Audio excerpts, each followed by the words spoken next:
Assalamu alaikum, প্রিয় দর্শক, very warm welcome to everyone watching Legal Help with Pia this Saturday evening, 16th of March 2013.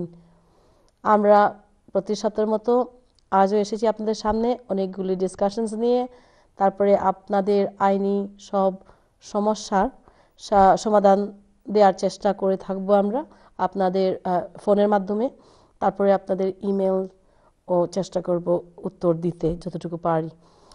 প্রিয় দর্শক, আপনারা জানবেন ইমেলস কিন্তু আমি সবগুলি অ্যাড্রেস করি, যতটুকু অসম্ভব হয় না কেন আমি I try to address them in different ways. Some of them আমি গ্রুপ করি, একসাথে গ্রুপ করে এটা অ্যাড্রেস করি, অথবা যদি দেখি what particular type of question is coming সেটা আমি ডিসকাশনের মাধ্যমে বলে নেই। সো আপনারা মনে করবেন না that I do not address your individual emails if I do not talk about them individually. You keep the emails coming, inshallah I shall address them. তারপরে প্রিয় দর্শক, এই প্রোগ্রাম আমরা ইমিগ্রেশন নিয়ে বলে থাকি বেশি, কারণ this is what viewers want.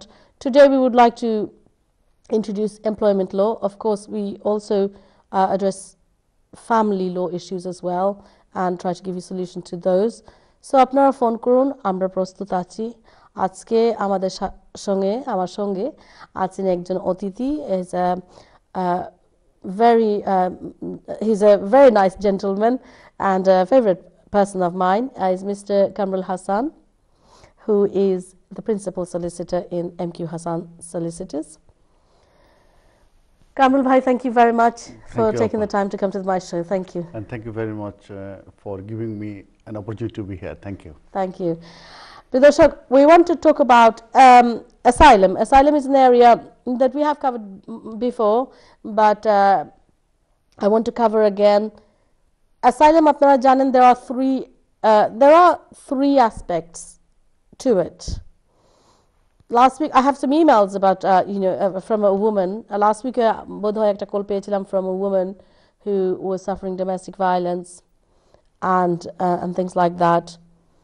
And you see, when somebody is fearing persecution or fearing violence or unlawful killing or any of that, it is covered by human rights and perhaps humanitarian protection, even if it doesn't fit the asylum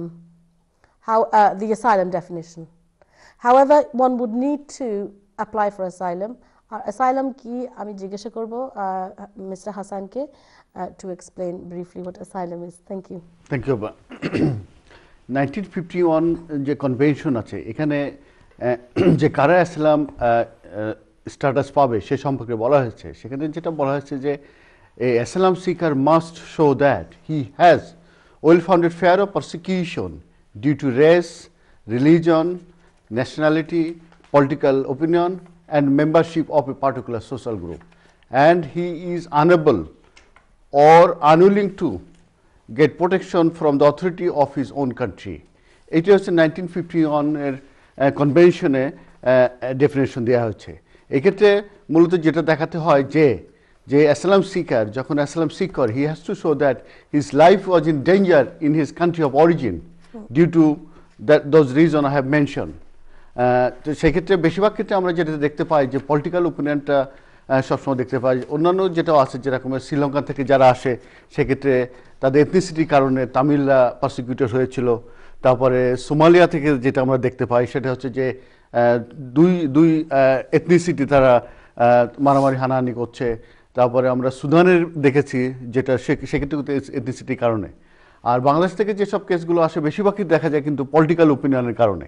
political opinion ডেফিনেশনটা এইভাবে দেওয়া যায়, কেউ যদি বলে যে আমি অমুক পার্টির সঙ্গে জড়িত ছিলাম, অ্যাক্টিভ মেম্বার ছিলাম, কিংবা অ্যাক্টিভলি আমি দল করতাম এবং আমার life was in danger by the authority or by the police or RAB, whatever it is, then he can seek for international protection.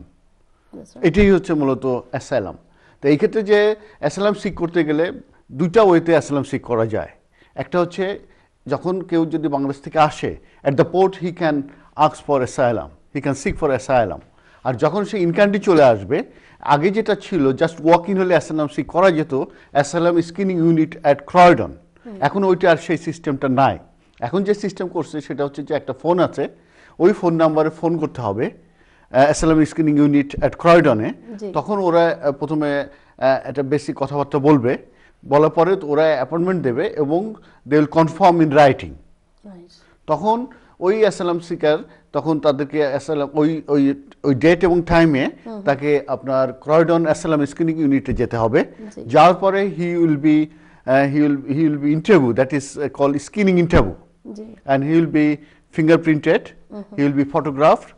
And screening ইন্টারভিউতে যেটা হয় সেটা কিন্তু বেসিক জিনিস কিন্তু আপনার ওরা জিজ্ঞেস করে, ওরা কিন্তু বেসিস অফ ক্লেমের ডিটেলসে যাবে না, সেটার জন্য ফুল অ্যাসাইলাম ইন্টারভিউ আসবে নেক্সট টাইমে। তো তখন যেটা হবে বায়োমেট্রিক, মানে আপনার বায়োমেট্রিক নেবে, নেওয়ার পরে ওরা একটা অ্যাসাইলাম অ্যাপ্লিকেশন রেজিস্ট্রেশন কার্ড আছে, ওইটা তারা ইস্যু করবে। ওইতে ডিটেলস থাকবে, তা কবে অ্যাসাইলাম সিক করছে, ডেট অফ বার্থ, ন্যাশনালিটি, এগুলো থাকবে, এবং বেশিরভাগ ক্ষেত্রে যেটা এমপ্লয়মেন্ট প্রভিডেন্ট শব্দটা লিখে দেয়। তো এইভাবে অ্যাসাইলাম সিক করলো, সিক করার পরে ওরা দেখে যে আপনার অন্য কোথাও অ্যাসাইলাম সিক করছে কিনা, কোনো ক্রিমিনাল কোনো কিছু আসছে কিনা, এই ডাটাগুলো ওরা চেক করে। আর বেসিক জিনিসগুলো এডুকেশন, মা বাবা ভাই বোন কী কারণে আসছে, কিভাবে আসছে, যদি এজেন্ট হয় এজেন্ট কীভাবে আসছে, পাসপোর্ট আসছে কিনা, এই জিনিসগুলো থাকে। থাকার পরে তারপরে ফুল অ্যাসাইলাম ইন্টারভিউ হয়, যেটাতে মূলত অ্যাসাইলামটা ডিটারমিনেশন হয়। এবং ফুল অ্যাসাইলাম ইন্টারভিউতে যেটা হয়, they will be asking lot of questions, 100 থেকে 200 কোশ্চেন আমি দেখছি যে ওরা জিজ্ঞেস করে। এবং সেই ক্ষেত্রে যে অ্যাসাইলাম সিকারকে মানে পুরোপুরি প্রিপারেশন নিয়ে যেতে হয় যে what is his basis of claim, why he had flee from his country of origin, from whom he was persecuted, what was the details incident, যদি সে অ্যারেস্ট হয়ে থাকে, কবে অ্যারেস্ট হয়েছিল, কোথায় অ্যারেস্ট হয়েছিল, কোথায় তাকে রাখা হয়েছিল, কোথায় টর্চার হয়েছিল, খুব ডিটেলস কিন্তু ওরা, এবং they are very very well trained যারা অ্যাসাইলাম ইন্টারভিউগুলো নেয়। তো যে কারণে যারা জেনুইন অ্যাসাইলাম সিকার আছে এবং যাদের ডিটেলস, যাদের প্রিপারেশন থাকে, দে ক্যান কোপ, আদারওয়াইজ ভেরি ডিফিকাল্ট হয়। Okay, thank you very much. আমি আপনার সাথে I want to give some figures that মানে asylum প্রদর্শক এখানে has been declining, নেমে আসছে। There are lots of asylum seekers যারা অ্যাপ্লাই করেছেন, রিফিউজ হয়েছেন, তাদের সিচুয়েশন চেঞ্জ হয়েছে। তো আপনারা সেটা নিয়ে আমরা আলোচনা করতে থাকবো। We will come back to it because I want to say some things about people who have been refused and perhaps have got a fresh claim or something and want to talk more about fresh claim. আপাতত আমরা যাচ্ছি phone লাইনে, দেখি phone লাইনে কি আছে। Hello, ওয়ালাইকুম আসসালাম। আপু, আমার ছেলে একটা কোয়েশ্চন ছিল আপনার কাছে। জি বলুন। আমার কোয়েশ্চনটা হচ্ছে এরকম, আসলে আমি বেশ কিছুদিন ধরে আপনার প্রোগ্রামে ট্রাই করতেছি, কিন্তু আমি আশ্চর্যজনকভাবে লাইনটা পাচ্ছি না, ওয়েট করতে করতে সেটা কানেক্ট হয়ে যায়। তো আজকে পাইছি, এই জন্য আপনাকে ধন্যবাদ। তো আমার কোয়েশ্চনটা হচ্ছে আপনার আসলে একটা সিরিয়াসলি সম্পর্কে আর কি। তো যেটা হয়েছে, আমার একটা স্মল ইন্ডিয়ান ব্যবসা ছিল। তো আজকে 1 বছর আগে আমার এখানে ইলিগাল ওয়ার্কার ছিল।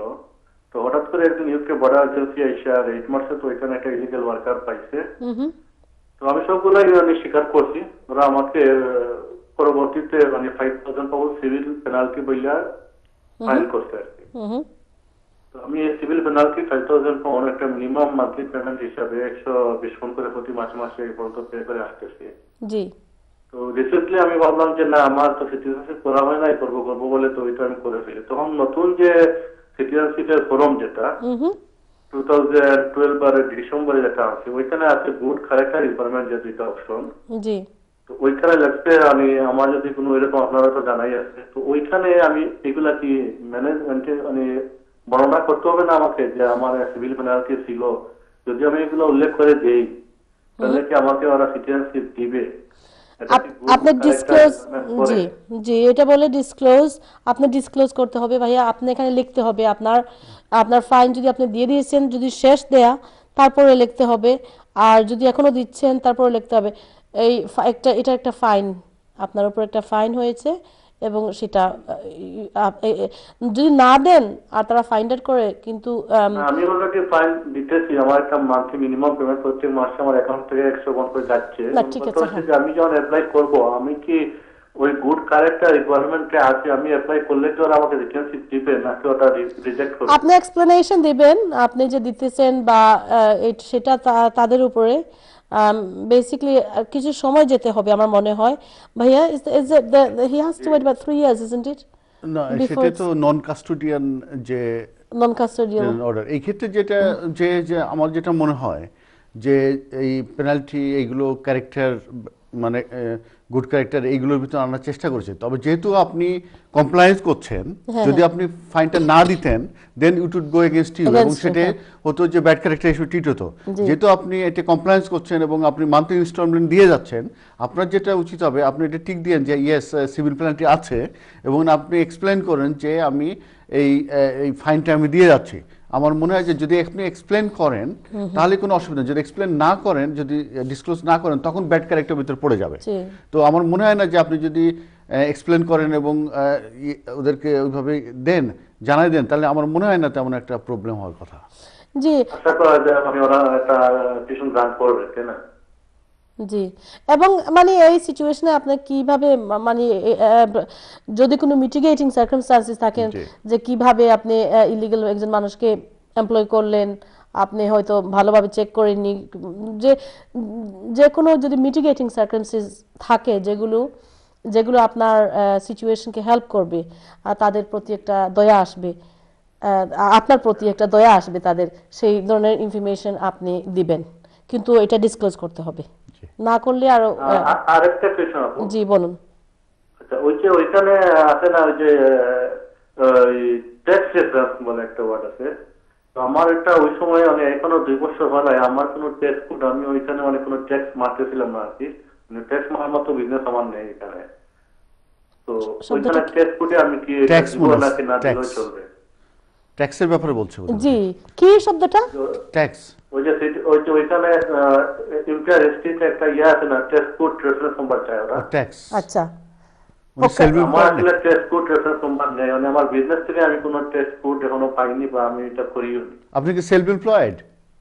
জি, আমি সেলফ এমপ্লয়েড। ও, সেলফ এমপ্লয়েড হলে তো সঙ্গে সঙ্গে আপনাকে উচিত ছিল আপনার ইসেকে ট্যাক্স অফিসকে জানালে ওরা একটা ইউনিক ট্যাক্স রেফারেন্স নাম্বার দেয়, তখন প্রত্যেক বছরে আপনি ইনকাম হচ্ছে, খরচ হচ্ছে, দেখা গেলো আলটিমেটলি আপনার যদি প্রফিট কস্ট না থাকে তাহলে তো আপনার এটা ডিপেন্ড করবে যে ট্যাক্স দেওয়া লাগবে কি লাগবে না। তো আপনার এটা ইউনিক ট্যাক্স রেফারেন্স নিয়ে সেলফ এমপ্লয়েড হিসাবে কিন্তু রেজিস্ট্রেশন নিয়ে আপনি প্রত্যেক বছরে যদি ট্যাক্স রিটার্ন দিয়ে দেন তাহলে কোনো সমস্যা নাই। কিন্তু আপনি বিজনেস করছেন সেলফ এমপ্লয়েড, আপনি রেজিস্ট্রেশন নাই, এটা কিন্তু খুব একটা ভালো দেখা যায় না। তো কারণ ওরা আইন যেটা করছে যে কেউ যদি সেলফ এমপ্লয়েড থাকে এবং ইন্টেনশনালি যদি ট্যাক্স ফাঁকি দেওয়ার চেষ্টা করে, that will be treated as a bad character, তাই তো? তো সেক্ষেত্রে আপনি একটু মানে কেয়ারফুল থাকেন। আর যদি আসলে এখানে আমরা কনফিউজ আছি, মানে আপনারা কিছু মনে করবেন না, আমি আসলে হোয়াটসঅ্যাপে একজন স্বনামধন্য সলিসিটরের সাথে আমি এসে আলোচনাই করছিলাম আর কি। তো উনি আমাকে অ্যাডভাইস ছিলেন কি যে নতুন ব্যবসার 2 বছর এগুলা না করাও মানে ফ্রি আমি সার্ভিস করতে পারবো। আর ট্যাক্স কোড উনি বললেন যে ওইটা হচ্ছে ইলিগাল কান্ট্রি থেকে যারা এদেশে আইসিয়া ব্যবসা বাণিজ্য করে তাদের জন্য ট্যাক্স কোড বাধ্যতামূলক। আমাকে উনি পরামর্শ দিলেন যেহেতু আমি এই দেশে সেটেল, ওরা জানে আমি কি করতেছি না করতেছি, আমার পুরো হিস্ট্রি ওরা জানে, তো আমার ট্যাক্স কোড দেওয়ার কোনো প্রয়োজন নেই। উনি কিন্তু খুব স্বনামধন্য একজন সলিসিটর। এই যে মানে এক এক সময় এক এক সলিসিটরের কাছ থেকে এক ধরনের কথা আমরা শুনি, তো আমরা তো আসলে বিভ্রান্ত, মানে কোন দিকে মোড় নেব, কি করবো, অনেক কনফিউজ হয়ে যায় সব সময়, এই হচ্ছে সমস্যা। এখন এই ব্যাপারে আমি অ্যাডভাইস দিচ্ছি, আমি আসলে কে অ্যাডভাইস দিয়েছেন কি দিয়েছেন হয়তো আপনার ভুল বোঝাবুঝিও হতে পারে, সেটা আমরা তো বলতে পারবো না, বাট আমরা সেটাই বলবো যে ফর্মে যে ইনফরমেশন চাচ্ছে যদি দেন না আপনি, তখন ন্যাচারালাইজেশন অ্যাপ্লিকেশনটা সাকসেসফুল হবে না। আর সব ইনফরমেশন দেওয়া লাগে। আর এখন ভাইয়া যেটা বলছেন যে আর তারপর কোন দিন আপনি এই সলিসিটরের সাথে এই কথা হয়েছে জানি না আমরা, কিন্তু এই চেঞ্জ আসছে 13 তারিখ ডিসেম্বর পর থেকে। এখন আগে তো শুধু ক্রিমিনাল কনভিকশন ডিসক্লোজ করতে হতো, এখন সিভিল জাজমেন্টস এখন চলে গেছে এটা আপনার ক্যারেক্টারের উপরে, আপনার সব ধরনের ক্যারেক্টার যাচাই করতে গিয়ে সব ফাইন্যান্সিয়াল আপনার হিস্ট্রিও জানতে চায়। আর আর সময় পাচ্ছি না এই কোয়েশ্চেনের জন্য, আমরা চলে আসছি বিজ্ঞাপন বিরতির সময়তে। প্রিয় দর্শক, যাবেন না আপনারা কোথাও কিছুক্ষণের জন্য।